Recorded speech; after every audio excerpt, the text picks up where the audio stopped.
Assim que criou os animais, Deus colocou todos eles juntos numa floresta. Para não interferir na administração da floresta, Deus diz que eles democraticamente votassem em quem deveria administrar a floresta. Antes, quem administrava a floresta eram os corvos. Porém, cansadas de tantos desmandos, as onças se rebelaram e durante 20 anos foram elas que tomaram conta da floresta e de todos os animais com garras de aço. Terminados esses 20 anos, as onças, exaustas de tantas críticas, entregaram a floresta para quem quisesse governar. Inicialmente seria uma raposa velha, mas por causa de um problema de saúde, a raposa velha morreu e o chacal assumiu o seu lugar. Depois disso, vieram outros animais, como a hiena, que dizia que iria caçar os animais marajás e etc, etc. A cada eleição, o rato concorria, mas não ganhava nada. Até que um dia ganhou pela insistência, prometendo transformar a floresta no melhor lugar do mundo. Durante 8 anos, o rato fez da floresta o que bem quis e só roubou a comida dos outros animais. Afinal, essa era mesmo a natureza do rato. Não podendo mais ser o chefe, colocou a anta em seu lugar. Mas a anta só fazia besteira. No segundo mandato, a anta foi tirada antes do tempo e o morcego assumiu por 2 anos. Acusado de todos os roubos, comprovado que havia roubado, o rato foi preso. Mas a vida do rato não era tão ruim assim. Vez ou outra recebia a visita da galinha, que tinha um cérebro pequeno e só servia mesmo para abate.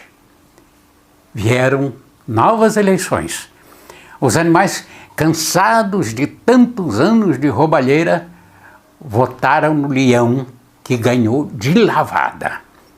Assumiu a floresta para descontentamento dos jumentos, burros, mulas, pacas e hienas, que ainda apoiavam cegamente o rato, mesmo sabendo que ele havia roubado e muito. É que o rato, durante a sua gestão, dava caroços para esses animais, enquanto os frutos mesmo iam para os seus amiguinhos, ratos também. O leão começou a mudar a floresta. A comida não desaparecia, muitas modificações foram feitas e a floresta avançava. Mas isso causou descontentamento nos outros ratos, que então prepararam uma armadilha para o leão.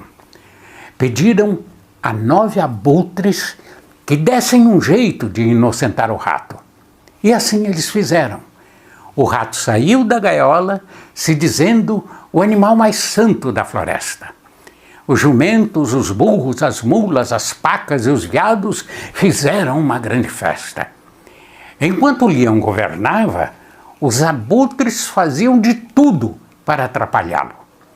Interferiam em cada decisão, mas para isso usavam um veado que a toda hora entrava com algum pedido absurdo. O leão não queria ferir as leis da floresta, mas algumas decisões foram tomadas para impedir o avanço dos ratos. E o leão então consultou as onças, os patos e os pássaros sobre a possibilidade de intervir. Mas, infelizmente, as onças já não eram mais as mesmas de antes. Haviam se transformado em gatinhos medrosos. Os patos até que tentaram, mas sozinhos não poderiam fazer nada. Já os pássaros, que lástima! Não havia entre eles um líder que tivessem a coragem de uma águia e não passavam de pombos. Daqueles pombos que cagam em tudo, não cantam e só enchem o saco. O líder das aves era uma avestruz que enterrou a cabeça num buraco no chão. Deixaram o leão sozinho.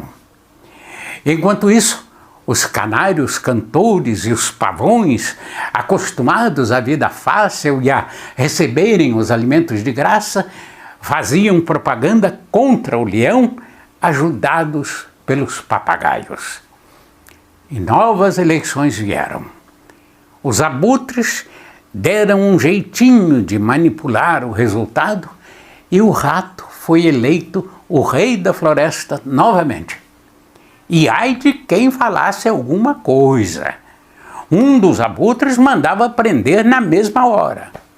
Instalou-se uma ditadura na floresta para a tristeza e indignação da maioria da fauna, com exceção, claro, dos burros, antras, mulas, piranhas, ratos, papagaios, corvos, serpentes, abutres e pacas.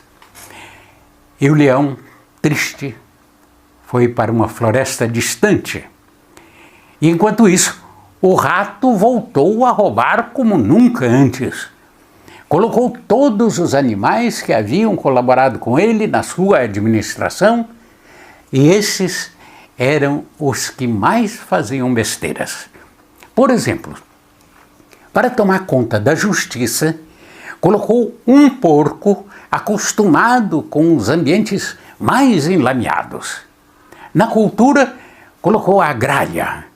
E na economia, colocou um jumento. E assim, a floresta começou a desandar. Os animais, aos poucos, foram padecendo de tristeza, enquanto a floresta era devastada pelo que havia de pior na fauna. Mas Deus, olhando com tristeza tudo isso, falou: um dia, leão, você haverá de voltar, e mais forte. Você vai rugir mais forte. A floresta vai reagir e cada um dos animais que ajudou a destruir a minha criação vai pagar caro por isso. Inclusive os que te traíram ou se acovardaram. Que a minha justiça seja feita e não a dos abutres. E todos os animais se animaram porque Deus é Deus. Se não for o leão, será um tigre, o guardião de São Paulo, que é um grande amigo de Deus. A floresta está esperando essa mudança.